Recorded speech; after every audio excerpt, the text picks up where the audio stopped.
is the main objective to launch She Decides?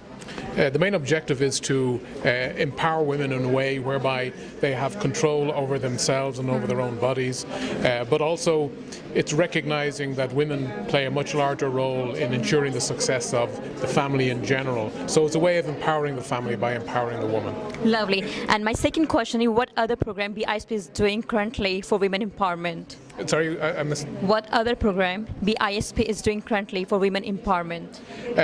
The BISP is working with us, the World Food Programme, in trying to develop a nutritional program to ensure that the support that's given to families includes a nutritional component, because of course nutrition is so vitally important for people. Lovely. And at the end, I would like to, what is the message you want to give to the women of Pakistan?